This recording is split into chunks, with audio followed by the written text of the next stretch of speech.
This Instagram model is really popular. Her name's Mona. Now, Mona is from Ghana, and she's a total girl boss. She's a pop singer.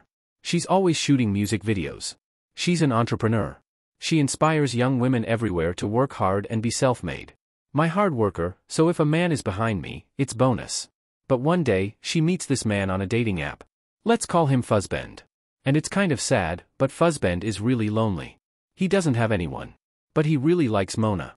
And he's much older than her, but that's okay, that's exactly what she's looking for. He's ready to settle down and most importantly, he's financially stable. He's got income. The only problem is they're far apart. Fuzzbend lives in the US, she lives in Ghana.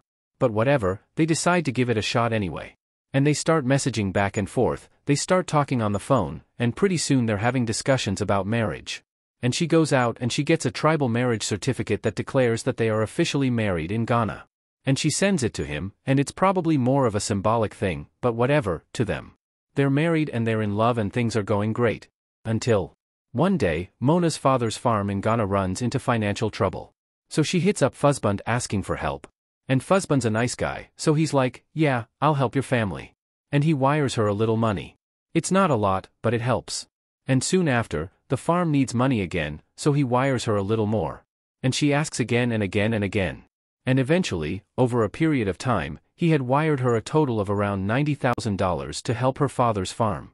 Then, shortly after that, like out of nowhere, boom. Mona gets arrested.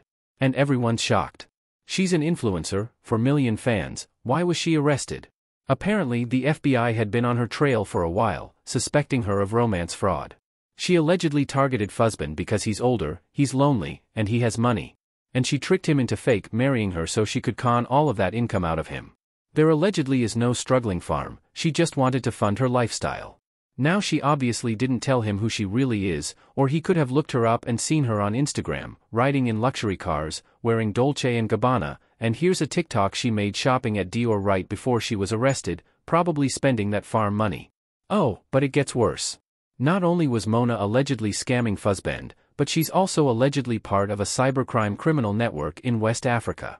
And their whole thing is targeting and scamming individuals like Fuzzbend, and then the group will share in the profits.